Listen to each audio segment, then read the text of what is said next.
बेटी की शादी किस घर में करनी चाहिए।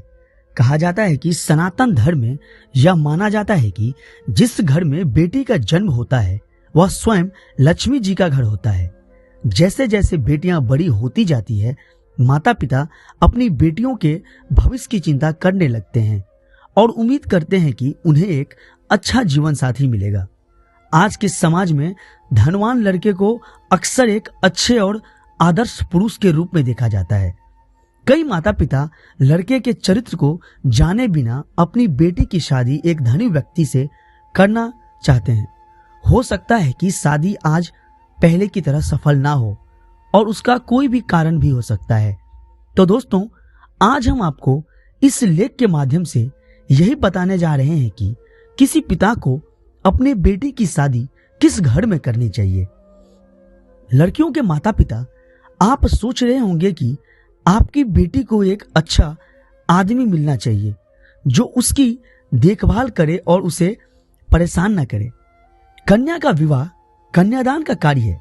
इस संबंध में पिताजी और दादाजी का बहुत महत्व है। माता पिता के लिए उनकी बेटी एक महत्वपूर्ण व्यक्ति होती है। यह सुनिश्चित करने के लिए कि उनकी बेटी की शादी किसी अपात्र व्यक्ति से नहीं हुई है, यह अनुशंसा की जाती है कि कोई भी माता पिता अपनी बेटी की शादी किसी ऐसे व्यक्ति से ना करवाए जो घर से ज्यादा दूर या ज्यादा निकट हो। यह संभावित रूप से उसके लिए परेशानी का कारण बन सकता है।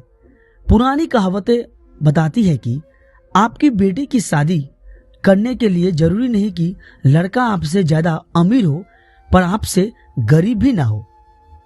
ऐसा इसलिए क्योंकि गरीब घर में जाने पर महिला हमेशा पीड़ित होती है। यह एक आम धारणा है कि जो व्यक्ति खुद का खर्च नहीं उठा सकता उसे शादी नहीं करनी चाहिए, क्योंकि वह उसकी पत्नी और बच्चों पर बोझ होगा। ऐसे में उनका वैवाहिक जीवन भी बर्बाद हो जाता है और कुछ मामलों में तो संपत्ति अलग भी हो जाती है। यही कारण है कि सभी बड़े बुजुर्ग कुंडली मिलाने के बाद ही शादी करने का परामर्श देते हैं।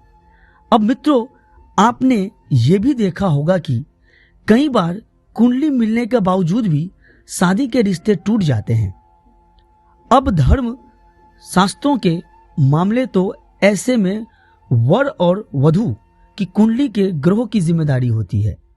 कुंडली में 36 गुण होते हैं। अब अगर लड़के और लड़कियों के 36 गुण मिलते हैं तो यह सबसे बेहतर माना जाता है। 36 गुण मिल पाना संभव नहीं होता, इसलिए किसी ज्योतिष से कुंडलियों का मिलान करके ही शादी सुनिश्चित करनी चाहिए। किसी ऐसे घर में बेटी की शादी नहीं करनी चाहिए जिनके घर का इतिहास कोर्ट कचहरी से जुड़ा हो, मतलब उस घर के सदस्य पर काफी मुकदमे चल रहे हो। भले ही परिवार उतना अमीर ना हो, लेकिन चरित्र का साफ होना चाहिए। साथ ही जिस घर में बेटी की शादी करे जा रहे हो उस घर की सामाजिक प्रतिष्ठा भी देखनी चाहिए। यह भी देखना चाहिए कि लड़के के माता पिता का स्वभाव कैसा है। अगर परिवार एक संयुक्त परिवार है, अगर लड़का अपने माता पिता से अलग कहीं रहकर नौकरी करता है, तब माता पिता का स्वभाव देखने की ज्यादा जरूरत नहीं। एक बात और जो ध्यान देने चाहिए वो यह है कि किसी के कहने पर बेटी का विवाह किसी जगह नहीं करना चाहिए।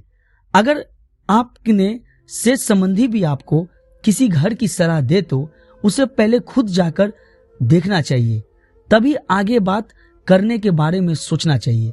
दोस्तों, अगर आप मेरी बातों से सहमत हैं और यह वीडियो आपको अच्छी लगी हो तो प्लीज चैनल को लाइक और सब्सक्राइब कर दे। धन्यवाद।